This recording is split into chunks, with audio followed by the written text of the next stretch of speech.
Two-thirds doctrine. Gotta let it go. And expound on why you must let it go. Daniel, one camp. I don't hear nobody else. I'm gonna say it like this. I don't hear nobody else speaking against the two-thirds doctrine. Everybody uses it. Everybody uses it. And it needs to get put to rest, man.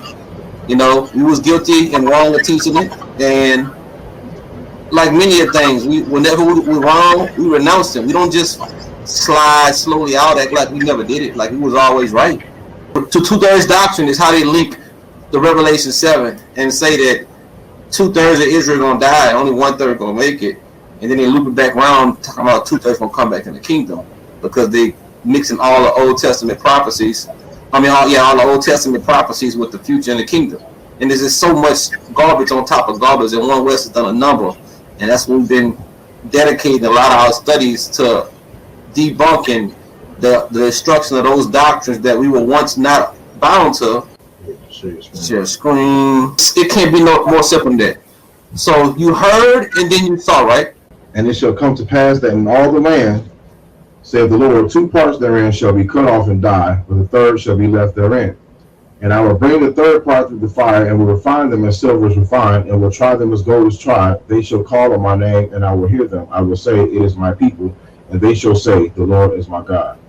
The third part being brought through the fire, it's the same thing. It's the refinement process. 2/3 got killed, 1/3 was brought through fire, got dwindled down, and guess what? They were refined. It was a small sanctuary, a number, a remnant. Nothing to do with y'all trying to make it connect to Revelation 7, which is the next thing. But before we go to Revelation 7, I'm gonna say this. This proves that out of the freaking 2/3, that 2/3 were immediately destroyed, 1/3 was dwindled down to a remnant. It's already taking place, and this is not a twofold prophecy to you, because that's somebody in the background right now. There's 2 or 4 while. Yeah, that's one. To you, because that's somebody in the background right now. There's 2 or 4 while. Yeah, that's what I want to address real quick. My double prophecy prophets. I want to give all the praises and the honor to Yahweh, Bahashem, Yahweh Shai, Bahashem, Recha HaKodash, and double honors to the elder apostles and the elder bishops of Great Millstone. Also, sincere shalom to you other elders, Akim, you brethren, you followers of the truth, and let me say shalom to the elect. I want to go in this video here, which is kind of different because I normally don't go in videos with guys like this that was a part of Great Millstone, unless the spirit has it to go there, because there is guys there who have left and has continued to teach that I might have, the scripture says reprove, which means to shame when you go into the understanding of it.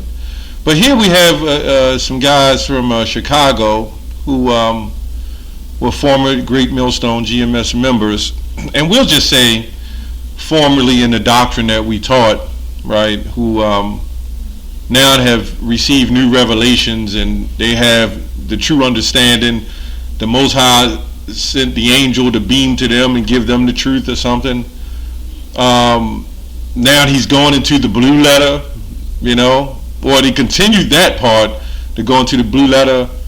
Nazariah, I believe his name is, he has the Hebrew writing on his Bible. All this come from One West, but somehow they have managed to take what they got and then go and create a new doctrine to create a new door to go into. And this is the ways of this man in the system. That's what he does. He takes everything. This is why Jeremiah 5:28 says they surpass the deeds of the wicked. That's how this man gets down, right? The rulers of darkness. Okay, let's go to John 10:7. I'm not going to go into too much of it for the fact that we do teach that 2/3 of our people are going to be cut off and die. But the true understanding of the whole matter is to seek your salvation and try to do the best you can as an Israelite, right? So you can receive salvation. These guys under the hedge of what they're teaching is saying, well, don't worry about the 2/3. That's an old doctrine. So I guess everybody's going to be saved no matter who, no matter what. So just continue sinning. Maybe that's the message. I don't know. Let's go to John 10:7. Then said Jesus, Yahushua, unto them again, verily, verily, I say unto you, I am the door of the sheep. All that ever came before me are thieves and robbers. Okay? But the sheep did not hear them. I am the door. But me, if any man enter in, he shall be saved, and shall go in and out and find pasture. The thief come not but to steal and to kill and destroy. That's these guys. This is what this is talking about. This is actually talking about Israelites. We read it for this man in his system, but this is talking about Israelites. This is what these guys have done. They've managed to come in, spy out the liberties, find out the truth, go sit up there with the apostles and sit on the chairs and say, shalom, shalom, being all cool with the apostles. But meanwhile, their whole agenda was eventually to obtain all the knowledge they could obtain, steal it, and then rewrite it, okay, remix it, and rebase it, so to speak, bass music, rebase it, right? Bring in a new hertz, so to speak, and bring in a new doctrine. That is a thief to come to steal, to kill a doctrine and destroy Jake. So you got to watch Jake like this, man. The thief cometh not but to steal and to kill and to destroy. I come that they might have life and that they might have more abundantly, right? It goes on to say, I am the good shepherd. The good shepherd giveth his life for the sheep. But he that is a hireling, ones that's hired, the agents, and not the shepherd, whose own the sheep are not, seeth the wolf coming and leaveth the sheep. These guys don't go out. We don't see them go out and teach. Ultimately, I was going to do a video on other Israelites, like the other guys that left Detroit, which we know that there's still a GMS Detroit brothers are still pushing. But you had the guy, the belly of hell or whatever they used to call themselves, the Good Samaritans, nowhere to be found. It was another Jake I was going to do a video on. He's been missing 10 years and talking about he was a true prophet. So then when everything leaves, right, and they get everybody and carry them, an audience with them, then this hell is starting to break loose. Things are starting to happen. Where is Jake? Still doing videos like this? Trying to come against us for 2/3 when our people need to have some fear for the Lord? That is insane. And let's say, okay, that is to be true. This didn't happen. And that was a 2/3. It was happened years ago. It's nothing, okay, that doesn't have anything to do with now. And Revelation, first of all, it says 144,000 and 130 in the elect. I'll get that in a second. Ecclesiastes 1:9. The thing that has been, it is that which shall be, and that which is done is that which shall be done, and there is no new thing under the sun. Is there anything whereof it may be said, see, this is new? It had been already of old time, which was before us.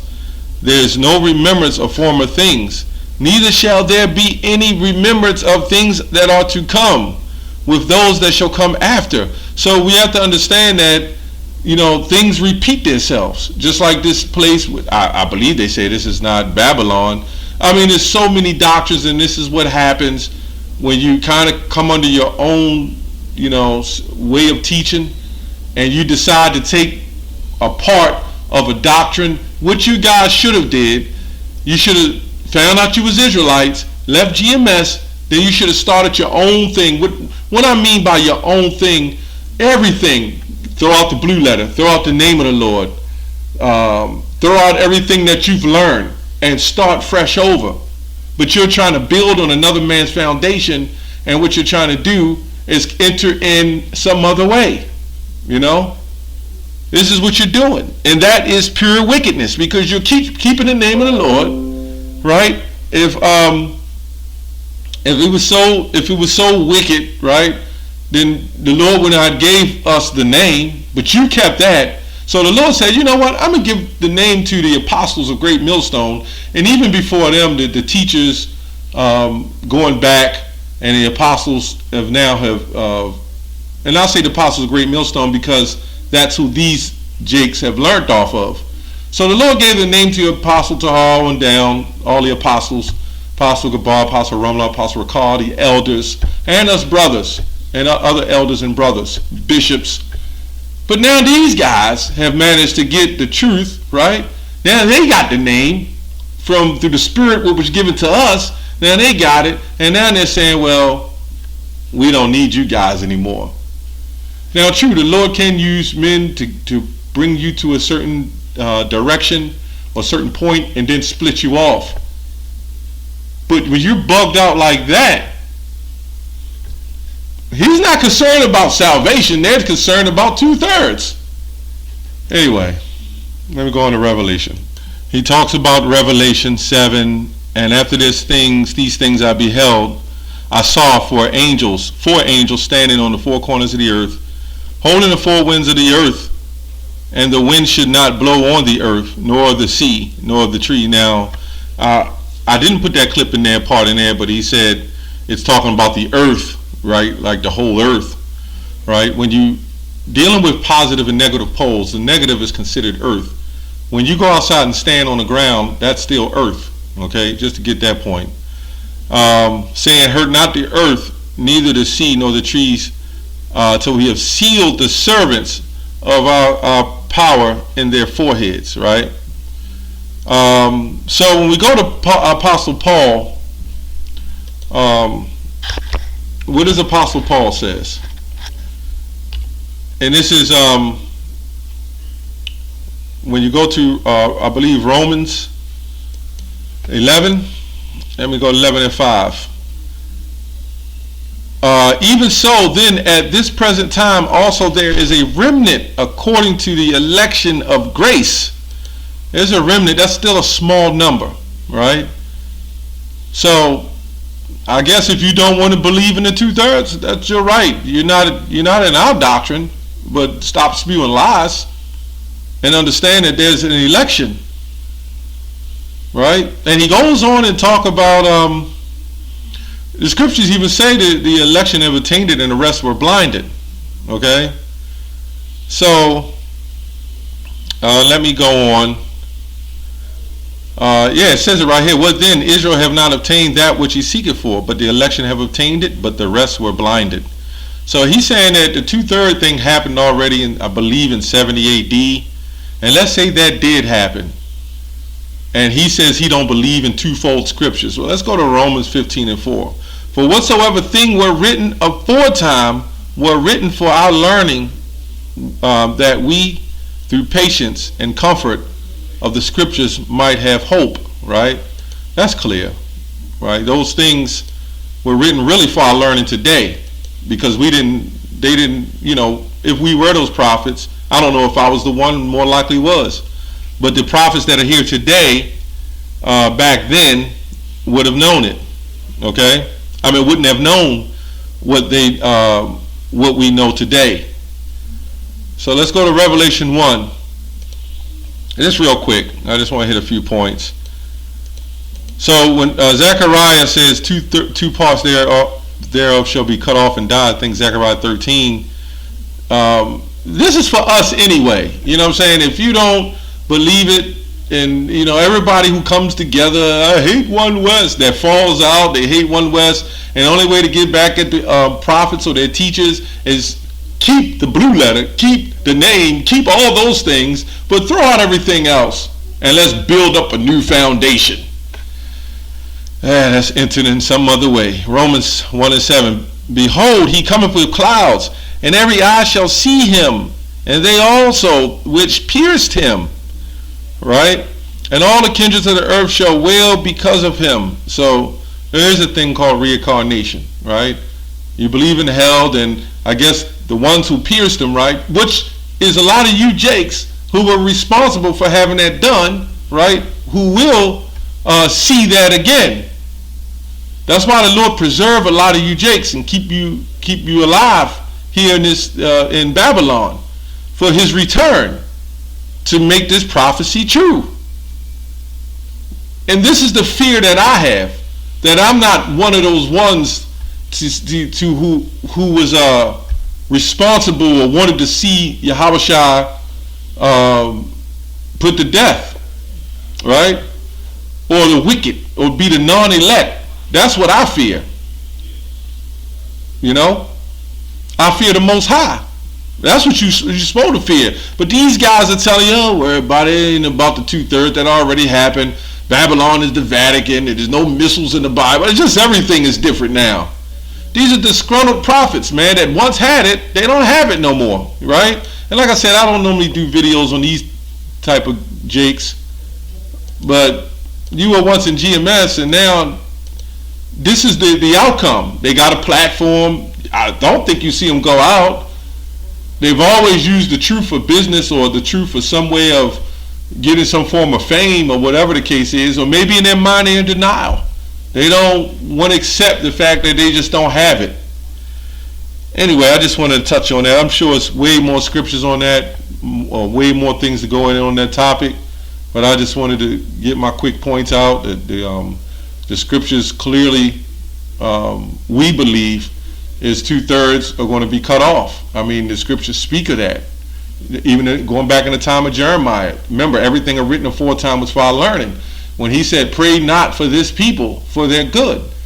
I mean, we're reading this and we're seeing this for today.